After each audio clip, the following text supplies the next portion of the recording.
as part of my communication strategy, messaging, and I'm a firm believer of the fact that messaging has to be on point. I mean, you first, of course, you have to identify what is it that you're saying and why you're saying it. Like, what's your objective? What are you trying to achieve? And basis that, like I said, like, if you're a brand which is a B2B brand or a B2C brand or a direct to customer brand, you can be a, like a Avon or a Oriflame for that matter. So every brand talks a certain language, and every brand wants to say something distinct to its customers. Now, all these things which we are talking about right now are different mediums, but your message remains tactile and your message remains on point basis what, of course, what you want to say, and what is it that the brand wants you to say. Yeah. And then what's the ultimate objective. So very, very essential to understand the essence of, if Drona wants to say something, then he has to communicate, Anjali, this is what I have to tell the customers. And then the entire message crafting strategy is going to like really revolve around that, because no matter, irrespective of what medium you choose or irrespective of whatever social media handle you choose, you have to really keep hammering on to the key message that you want to bring home. Like, then you want that message to stay in the minds of the customer as the key takeaway. Hi, welcome to the Digital Vigyaan podcast. Vigyaan is a Sanskrit term for science, and that's precisely what this podcast is all about, the science behind digital marketing. I'm your host, Dronacharya Dave, and I'm here to speak with experts from different domains of digital marketing as well as industry segments and learn their opinion on the ever-changing landscape of digital marketing. Hello everyone, and welcome to another episode of Digital Vigyaan podcast. This episode is going to be very interesting for all you corporate communications and PR professionals out there. As for this week, I had Anjali Gupta with me, who comes from a strong background in marketing communications. She is a IIMC graduate and has over 8 years of experience in the field of corporate communications and public relations. So the idea was that there were times when PR and digital marketing worked as two separate entities. However, the line has blurred significantly over the years, and today the two are intertwined with each other for a successful marketing communications campaign to take place. So, in this podcast, Anjali highlighted the evolution of corporate communications and PR over the years and how today it is an integral part of any digital marketing campaign. Reversely, every digital marketing campaign today needs a strong PR and corporate communication strategy to be in place to call itself a complete digital marketing campaign. Here's how the conversation unfolded. Hi, Anjali. Welcome to the Digital Vigyaan podcast. Hi, Drona. Thank you for having me here. Thank you so much. Yeah. Yeah. Uh, it's been what, like, we had to try a lot to get this thing in place, but finally, I have you on my show, so I'm really glad that we could do this. Thank you. So so am I. So am I. And Yes. I'm sorry I'm taking your one of your very important weekends away, but this has to be That's done. all right. So Anjali, getting right into the discussion, you come from a strong public relations background, right? I mean, uh, in fact, why don't you just give a short intro of yourself, maybe for the listeners, uh, what do you do, where you come from, why you do what you do. So Sure. So great. Thank you.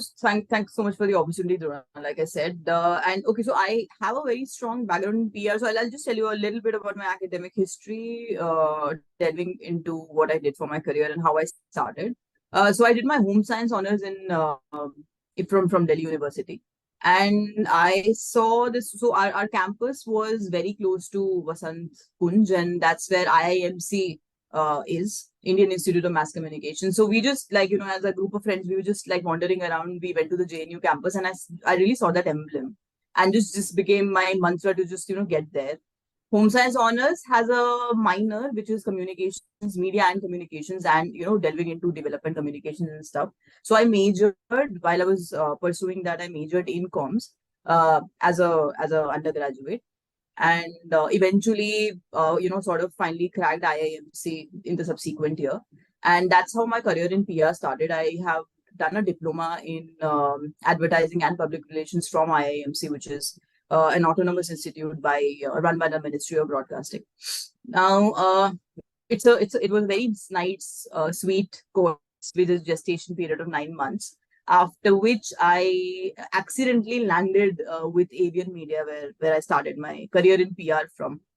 So I think from the get go, I was pretty keen. I've been a very talkative person, and I yeah. So it just kind of my career in PR and me, we just met like two soulmates. So it was amazing. It was like I love to read. I love to talk. I'm a very curious person by nature.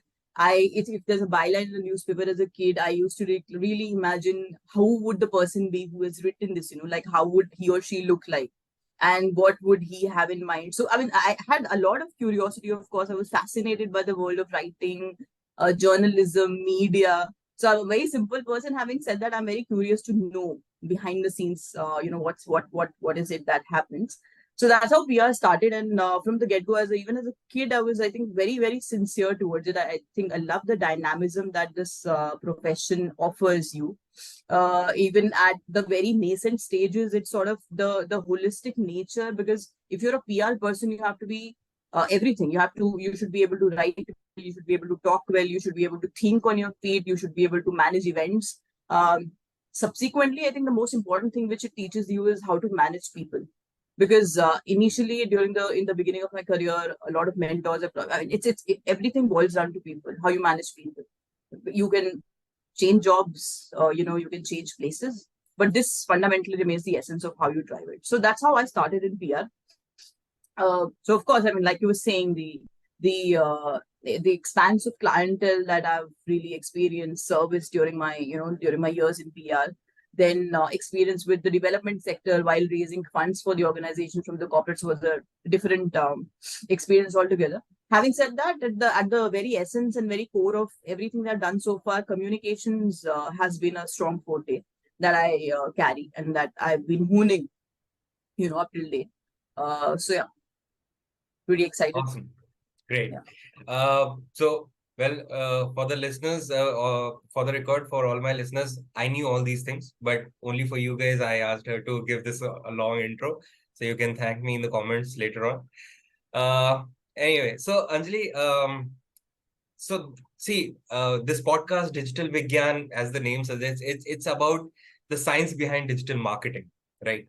And when we talk about digital marketing, or when someone listen to the term digital marketing, PR is never the first thing on. I don't think even the second or third thing that comes to mind, right? So I'm sure a lot of because a lot of listeners of my podcast are those who are either interested to start their career in digital marketing, or they are probably just beginning in this field.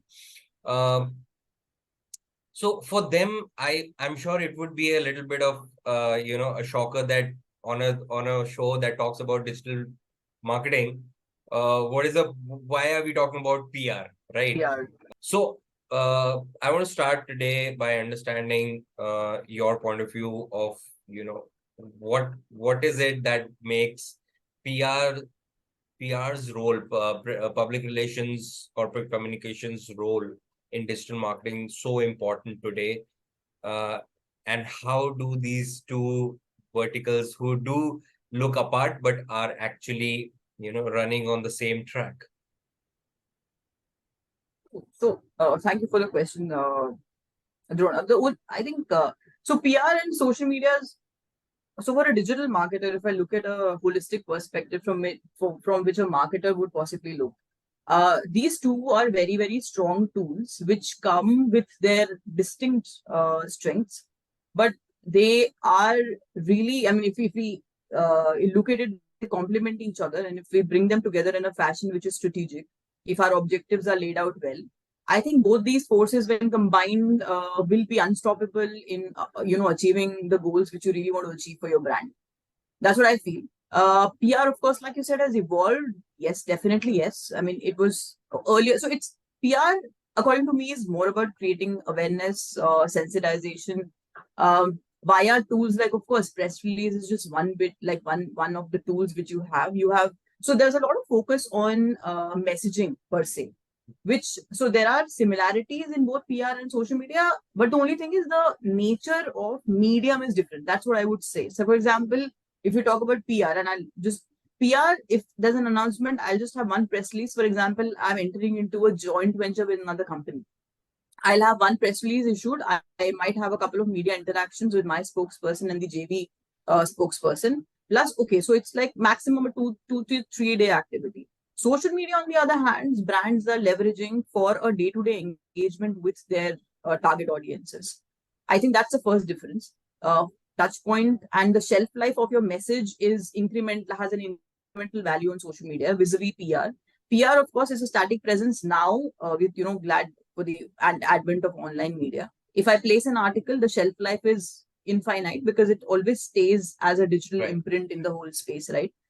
Social media, of course, I mean, as an integrated form of communication, like I said, it's almost on a daily basis you're engaging.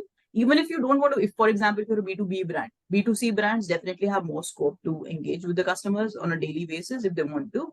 But even if you're a B2B brand, you can definitely plan a weekly engagement or a fortnightly engagement.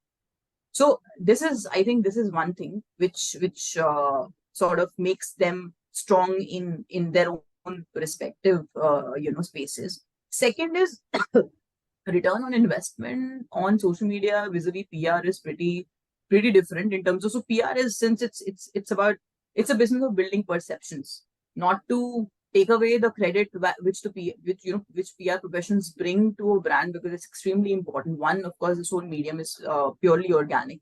We make use of editorial ways to send the message out. We speak with the media. We initiate peer-to-peer communication, because of course, if somebody knows about brand A, the journalists first, the whole fraternity is extremely expansive. So that way, my message percolates to the right kind of audiences who are intellectually driven. Social media, on the other hand, however, coming back to the ROI, it is pretty intangible in nature. Like, so the only thing which I used to measure 10 years back when I started my career was add value equivalent of the coverage that you got for your client, right? Having said that, social media, since the medium is real time, and thanks to the development of analytical infrastructure, logistically, I can measure each thing which is happening with my message on social media in real time, thanks to the analytics tools that we have.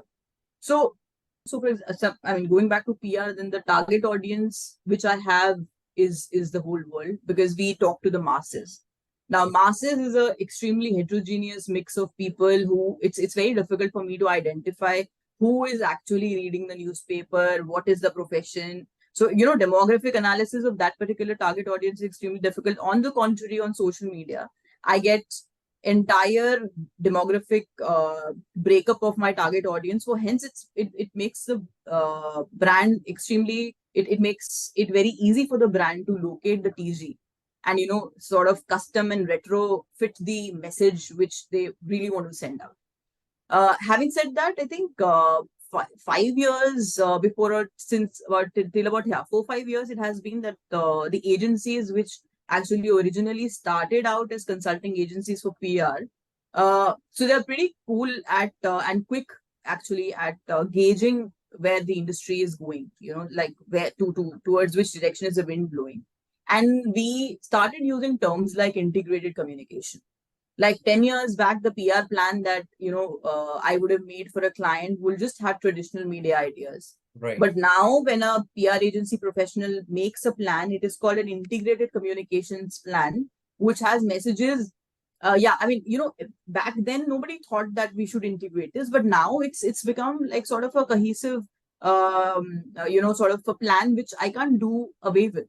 So you love it or you hate it, you have to make it integrated because there's no other way. So now when you look at it from as a from professional standpoint, if you're presenting a pitch deck to a prospective client of yours, you have to bring in all these elements together, including, all the elements. Like your traditional PR is just a little part of the entire gambit of services that you provide to a client, including social media, including, in fact, your influencer outreach. So, which are the influencers which are available? Because the medium, and I think COVID, although we were making good rapid strides in terms of strengthening the digital outreach before that as well. But COVID sort of triggered the whole thing and expedited the entire trend into amplified ripples. And the adaptation became pretty immersive, I would say. So that is something. I mean, I think there are no lines which blur a PR. Of course, there are two separate channels for a marketer. Having said that, everything has to work in tandem for your campaign to actually succeed. Absolutely, absolutely. And I think, yeah, that's really on point. And uh, I think today it's like both these branding elements are actually they require each other, right?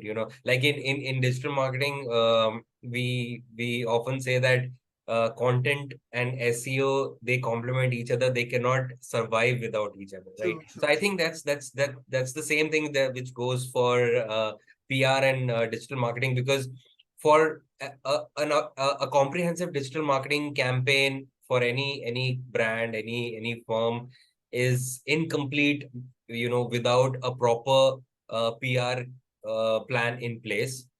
And for a PR plan to effectively, create its impact, it requires, digital platforms. It requires to be, submerged with the digital marketing campaigns or activities that are running for that particular brand.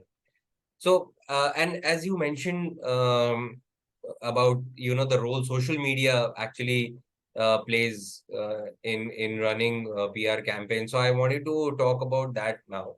That with social media also, I mean, that is also something that we've been seeing in the last few years, that the way uh, people are consuming content on social media, True. and that too on different platforms of social media, has evolved a lot. So having said that, uh, in terms of using PR for social media, right, or rather the other way around, using social media for PR, that has Yeah. also changed a lot, right? uh, is there any particular platform that you more focus on or mostly prefer using when you are probably planning your PR campaigns? In terms of social media, is there any particular channel specifically that, okay, no, I won't go to that one, but this one I'll definitely use? Anything like that? And any particular reason behind that pickiness?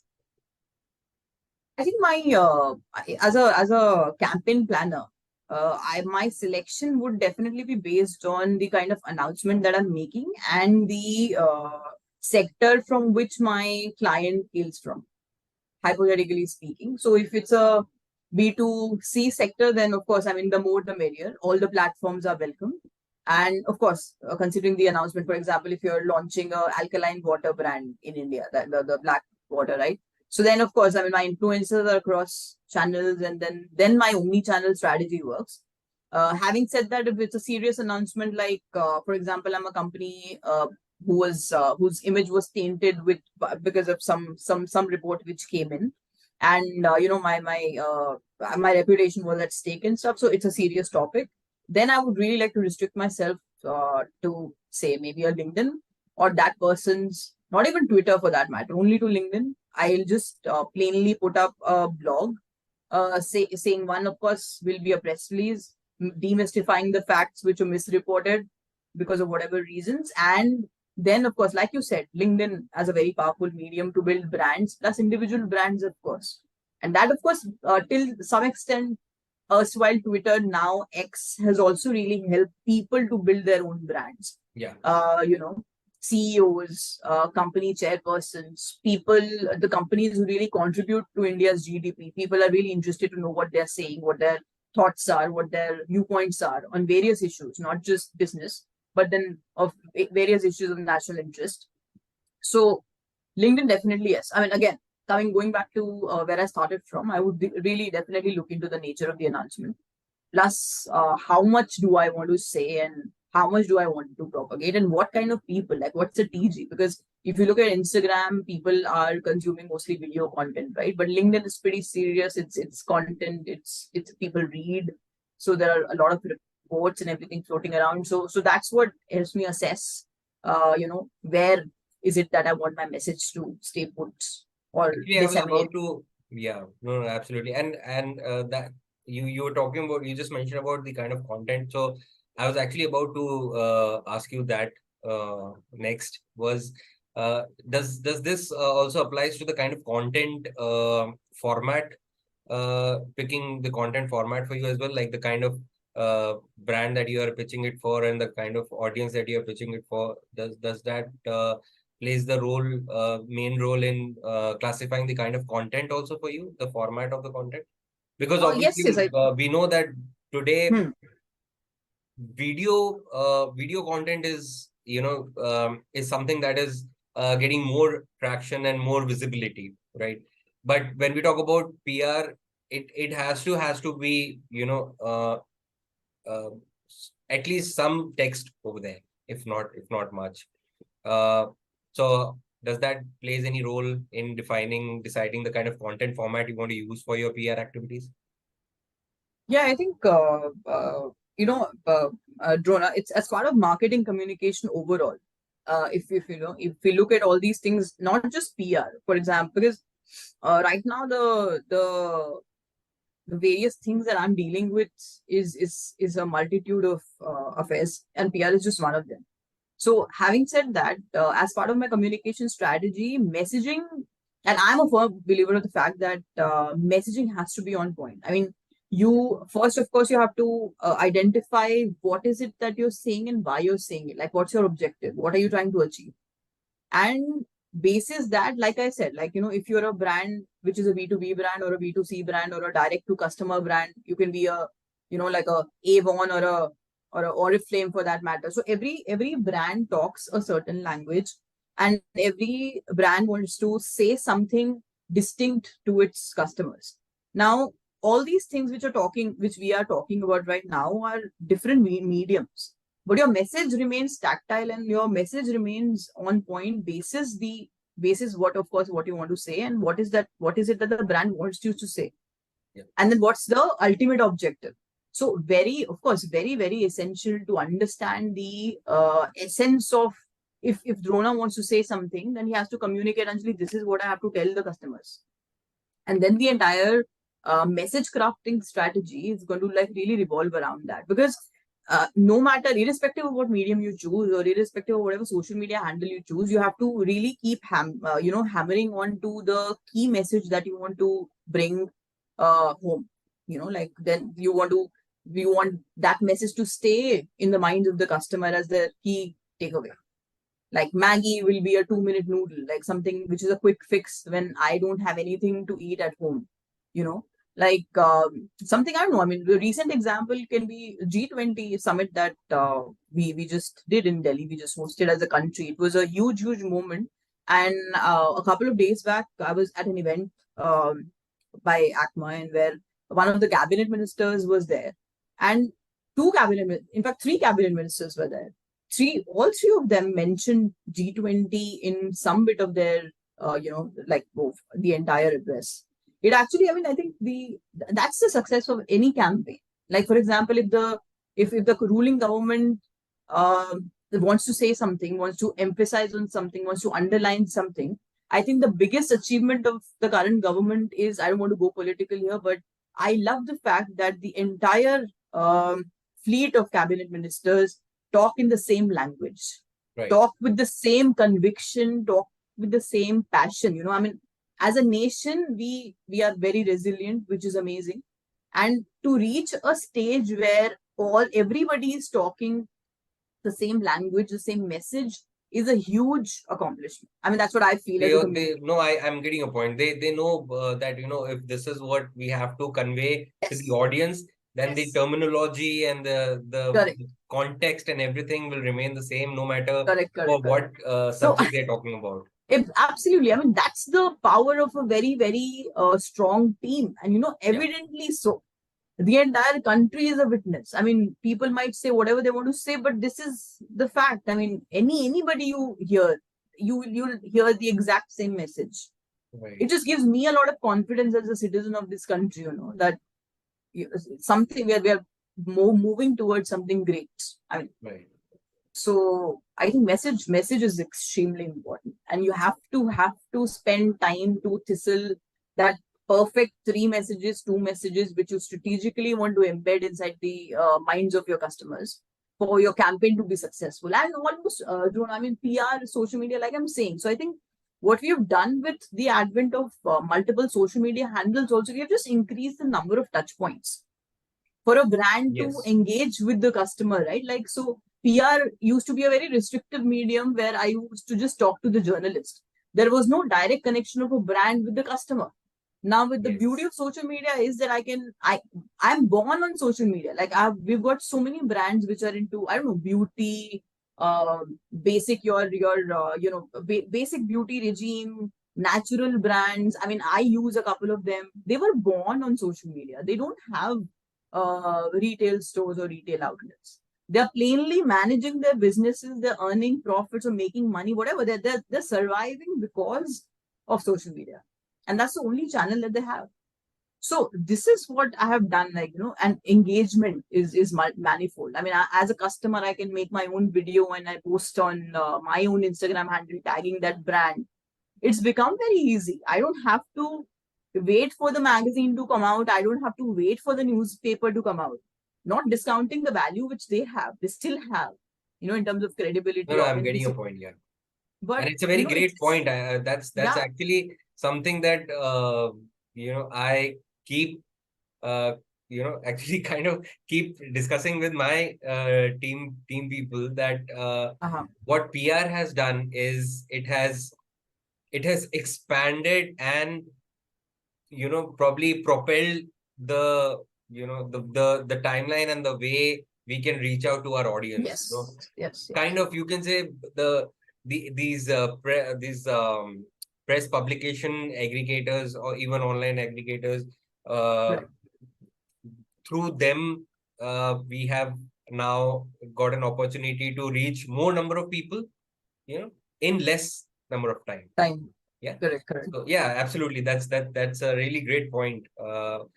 See, in terms of any kind of campaign that we are running, whether it is a social media campaign, whether it is a sales campaign, PR campaign, um, data plays a very important role, right?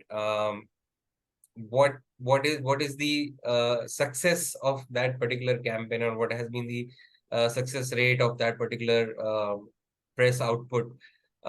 Data of the result of those campaigns in the form of different sets of data is um something that I believe is pretty crucial, and I'm sure even you must be making use of that as Yeah. well. Yeah. So I wanted to know from you, like when you operate on your uh, PR campaigns, then what are the matrices that you actually make more uh, emphasis on?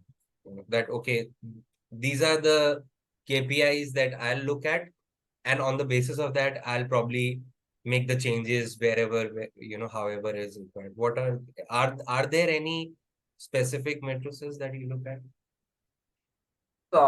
PR, I would say, I mean, that's why I mean, thank God for integrated campaigns, because at least my ROI metric has expanded by manifold. Having said that, yeah, for regular PR campaign, the metric which now we are using is monthly active users, because most of the coverage that appear in print publications is on their own portal as well. Like ET, for example, carries an article. We call it the multiplier effect. So what happens these days is if a journalist has filed a story, there are very high chances that the journalist will have his own X handle, has his own Facebook handle, has his own LinkedIn profile. So whatever story he or she writes is populated on these platforms by the journalist. That's number one. Number two is, of course, monthly views of the website which is carrying my article. And because these days ad value equivalent does not hold much relevance in times such as today.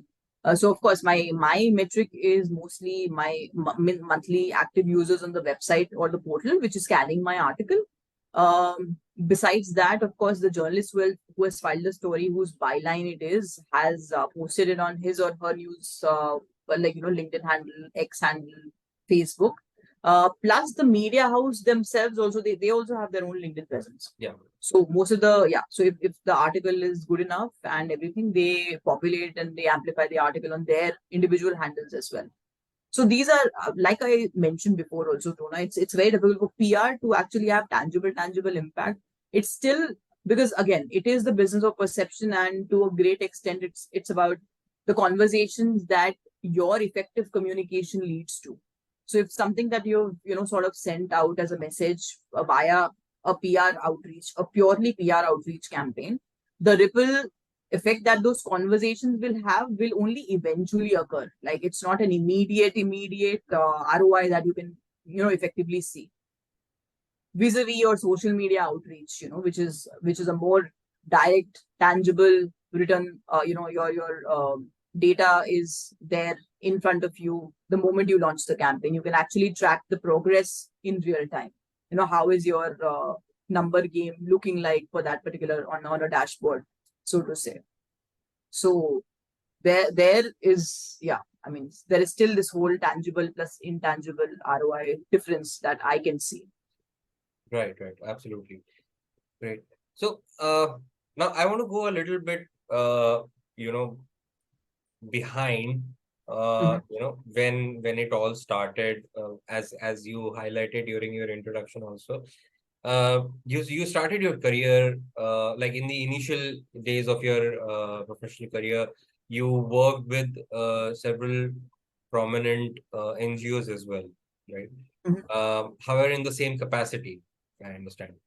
So, but over the period of time, you worked with PR agencies as well. So you have that experience as well. You have that exposure, and now you're, you're working with a brand itself. Yeah. Right?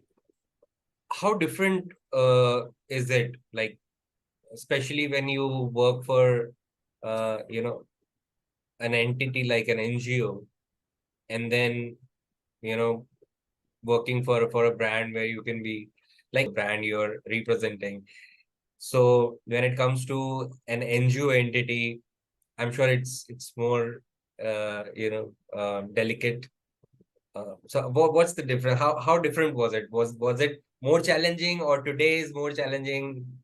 More, I think how it was the challenging, definitely, yes, Jonah. Everything, because as a you're selling something. Everybody, that's what I believe, that each one of us is selling something. It can be a story, it can be an idea, it can be a product. Things vary, disciplines vary, but then each of us is trying to convince the other party about something that we really distinctively believe in. So the journey has been challenging, definitely, yes, but then I have thoroughly enjoyed it because, I think I really thank my stars that I started my career in PR. Like I said before as well, it is so dynamic in nature that it basically teaches you the fundamentals that will actually help you through making your career or diversifying into any allied field very seamlessly. I mean, that is something that I really experienced after like 4 years of my beginning in my of my career. I was with one particular agency for 4 years. Uh, Huge learnings, of course. Client servicing is a different deal altogether. Having said that, for workaholics like me, I really imbibe a lot of vibration, which from the environment that I work in, because that's like constitutes 90% of my existence when I am working. So all the clients which are serviced, even as a kid on the block and as a professional who has just entered the industry, Huge learnings, of course, challenging in the sense we handled from a bigger brand to a smaller brand, brands who were trying to, sort of find their feet in India back then, two brands who were really good and already were established. So, of course, huge learnings. But of course, what happens precisely is PR agency gives you a wider canvas to play around with, because there is no restriction on the kind of clients that they, sort of onboard. So they the spectrum is very broad. It's pretty, like nice, vibrant, colorful. Teaches you a lot of things. Like you have a client from academia, then you have a consumer brand, then you have an NGO for that matter. So amazing. I mean, the way it adds on to your skills to deal with multiple disciplines and think on your feet, think across, various messages that you can sort of send out there. Definitely yes. So from there, I hopped on to the NGO, and I was not a part of the comms team. I was part of the resource mobilization team. Having said that, like I said, communication happens to be the essence of pretty much everything that we do. So when I was interviewed, also I remember I said the same thing. That so the interviewee asked me that you've done stories, you've not really asked people for money, Anjali, ever. I said, but then I was selling a story to the journalist. I'll sell the story to the corporate. So what's a, Right. I mean, I'll make a presentation which I was earlier making for a client, I'll make it for a corporate. Having said that, I would definitely like to underline the fact that it was very difficult to convince people to take money out of their pockets. I mean, that's a whole I different think deal that's that altogether. that's the most Yes, difficult I job mean, in the world, I believe. yes, yes. So, and that is something that we experienced. Thankfully, so 2014 back then when I joined this child rights organization which I worked with, brilliant experience. I mean, I think it just changed me as a person for life, because when you see and you look at a cause, when you experience a cause from such close quarters, it just changes something within you as well. So when you're presenting to corporates, it's very it was the CSR bill in India had just been passed, so it was a little easier for us to find that window, because back then corporates were also trying to figure out how to fit their whole scheme of things against this bill or for this bill. What should they do? What should they do? How should they do it? Who should be handling it? So our window of interaction was still, I wouldn't say a cakewalk, but it was still okay. Sort of we got this opportunity to go and present to them. Having said that, when it came to the rate of conversion, it was still minuscule. So because people really trust, they have trust issues with the sector sometimes, and I mean, it's not easy. But having, again, going back to convincing them to come on board as donors, although we really did a decent job, I would say, because we set up the entire team, which was not their corporate fundraising. The charity which I'm talking about is mostly focused on individual fundraising. So it was okay, but it was not easy to actually do that. Having said that, again, I mean, um, the what helped was knowledge which we I had gained during my PR days, to help craft the messages articulately. At least what you want to say in during that half an hour, 25 minutes that the corporates give you, it's very important to nail the messaging and say the things which you're supposed to say at that point in time. It's actually everything boils down to how you say, when you say it, and what is it that you say. So you really have to be very, very vigilant and agile to identify the moment and then do the needful that you need. So, irrespective of how small that window is, you have to make use of it pretty effectively. I mean, that's what I feel. So coming on to another very crucial aspect of you know brand creating a brand image, right? Which PR is one of the core objectives of doing PR is uh, what role does influencer marketing plays in PR activities? Is there any aspect of influencer marketing that plays a role in PR campaigns, or is it altogether something different and you don't really look into that? So influencer marketing is an integral part, definitely yes, because influencer is one medium which has added a very critical element, because whatever the influencer is saying is not coming directly from the brand. So it has added a very, very important key element of credibility and authenticity to the entire message. Absolutely. Because if I'm a third party, I'm not associated with the brand, I'm not associated with the agency who is handling the brand, even if there is an agency on board. I am reviewing a product. For example, I'm a reviewer, or even if I'm a LinkedIn influencer for that matter, I will position the perspective from my point of view. Like that is something that is my own inference from whatever I've absorbed of the brand, from the people I've been The interacting user with myself. generated content that we talk about. Yeah, exactly. So it just adds a lot of credibility. Although it is being questioned by people, but I really feel that if I'm reviewing a product, I am I have used it myself and I've experienced it. So there is only a little extent or a considerable extent to which that can be tweaked. Because I mean, we've heard this phrase like camera never lies. So it is so dynamic. You are like in front of the camera as an influencer, you're in front of that gimbal which is throwing all the light on your face. How can you, you have to be credible, you have to be authentic as a communicator for you as an influencer also to succeed. Because it's a lot when you talk about influencer marketing, it's got a lot to do with my own reputation also, right? If I'm a tech influencer, if I'm a fashion blogger, if I'm a chef who's my words matter. Like if Absolutely. I'm a Michelin star chef, I'm saying something.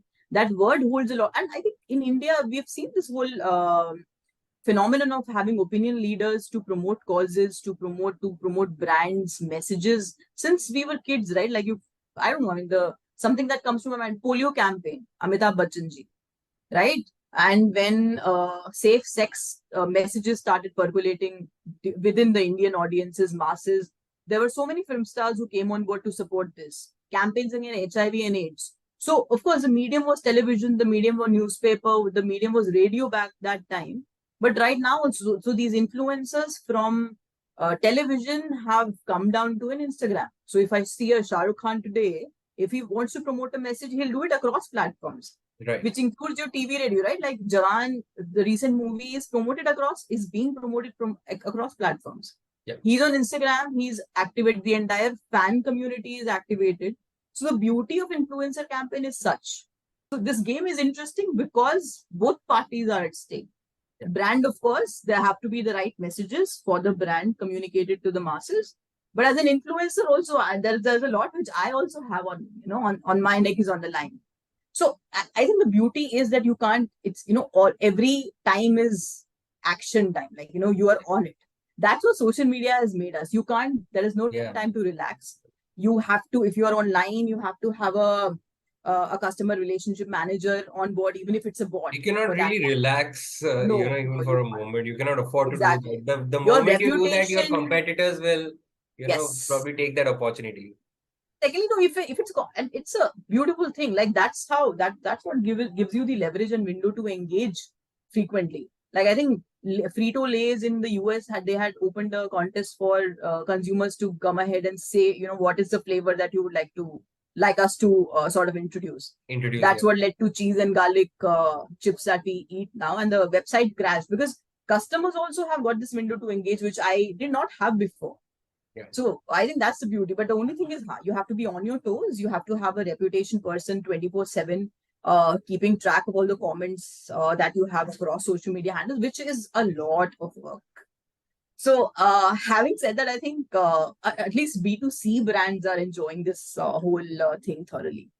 But again, it can be a game, like a make or a break thing sometimes. Like if something on my feed pops up saying that X brand of shoes is using kangaroo skin to make shoes, and if I'm a very sustainable and I'm an animal lover, I'm a conscious person, then I might just go for an Indian brand which claims that they make sustainable shoes in which I can still run, go to the gym, etc. So that is also, it's a double-edged sword, but I think I'm enjoying it. I think very dynamic times and good to be in this space.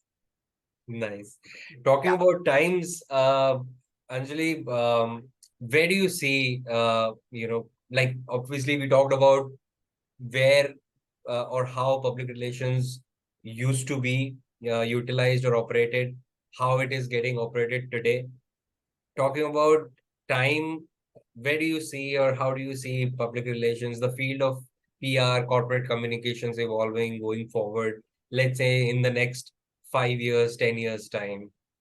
How do you see the communications space, the entire space of communications evolving in the next few years? So I think so. There'll be no lines in particular, Jonah. So the context I think that we started from in the first place, saying how digital is different from PR. Yeah, Nobody I will think ask that that that question line is anymore. already blurred a lot. Yeah, that is already done, and I think nobody's going to ask that question because uh, what makes PR does a very smart. It makes you into a very smart professional who's an all rounder. So Yeah. my view of things, I mean, I have a bird's eye view because whatever I do, because I am talking to, if even if so, I'm not a PR professional right now, but I have been for quite some time, and I'm talking to the person who's a custodian of the brand. So it's if I'm an intelligent seeker, SEEKER, I will ask questions which will give me a very deep insight of what is that person looking at. For that person who's coming from the brand side, PR is just a minuscule part of the entire strategy that he or she has in mind. So this whole thing, and everybody, so he or she is a brand marketer.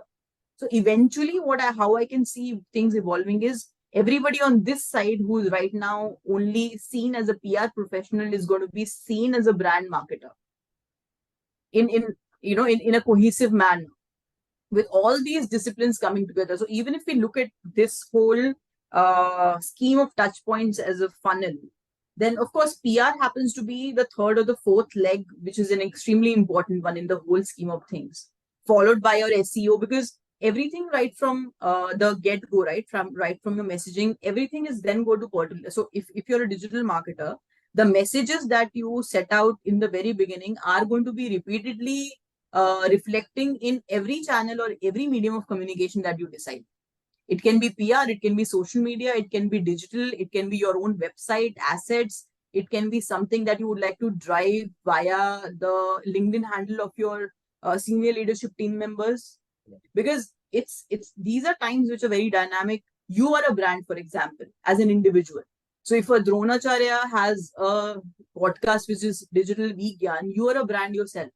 So it's very important. So when I look at Vigyan, I would also like to know what is Drona as a person, what has Drona done as a person. So for me, what you write on your LinkedIn, the kind of messages that you are promoting, being a digital marketer, also very important for me to understand you. Because I mean, that is my window of knowing you, right? Yeah. Like, for example, I want to know about Sajjan Jindal ji, who has been anchoring this whole huge empire that he has built around his company. So for me, my window is his Twitter handle, his X handle, sorry, Right. and his LinkedIn. So these lines are going to be diminished. Everything which is related to you or your brand eventually funnels down to creating the brand, right?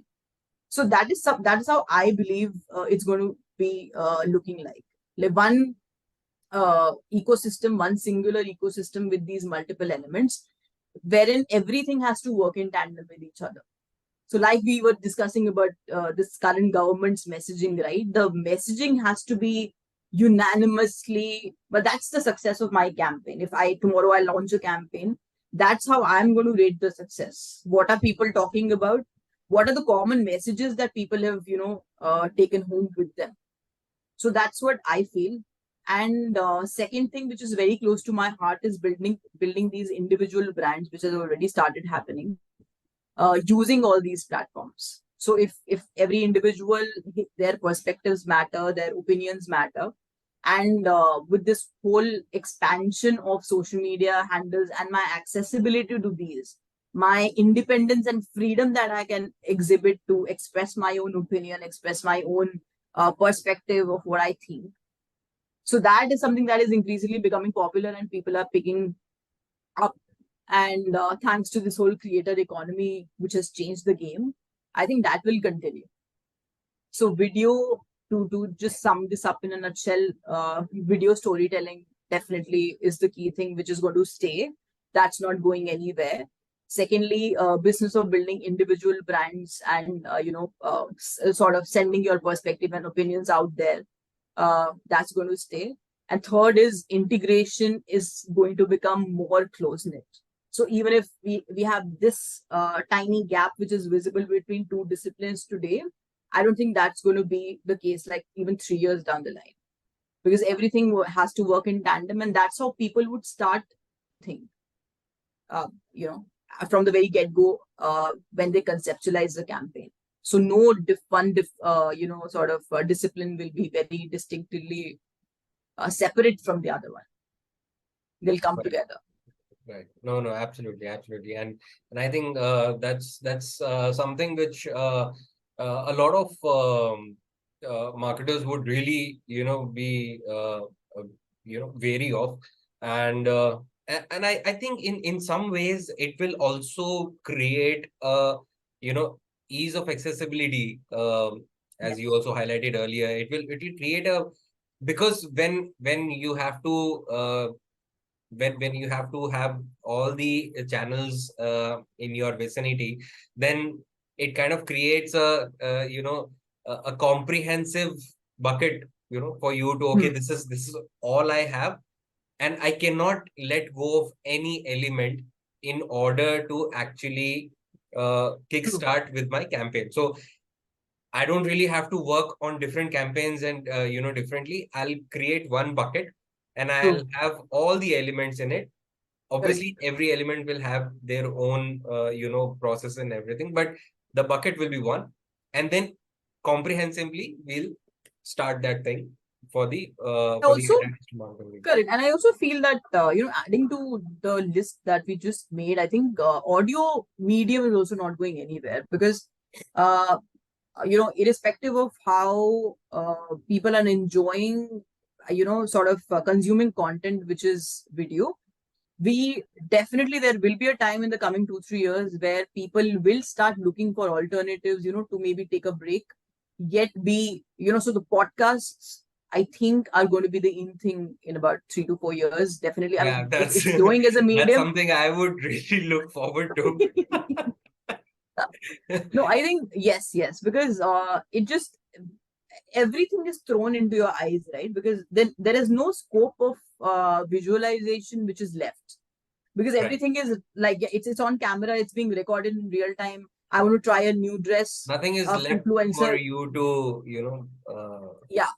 So think it's about. almost like, yeah, watching a movie Your vis-a-vis watching the imagination. book. Nothing is left on Yes, your yes. imagination. Great, Anjali. It was, I think, a very different but a very, very informative conversation that we had, and I really thank you for giving out time on your Saturday evening. Uh, That's all I right. once again I apologize for that, but I'm really glad we could do this. And thanks a lot. Thanks a lot for joining me on Digital Vigyan. Thank you so much for having me, Jonah. I think it was very insightful, and of course, it's nice to know your side of things as well.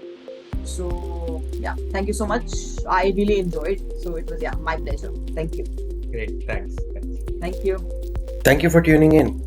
If you like the podcast, please do subscribe to my channel on Spotify, Amazon Music, Apple Podcast, and Google Podcast.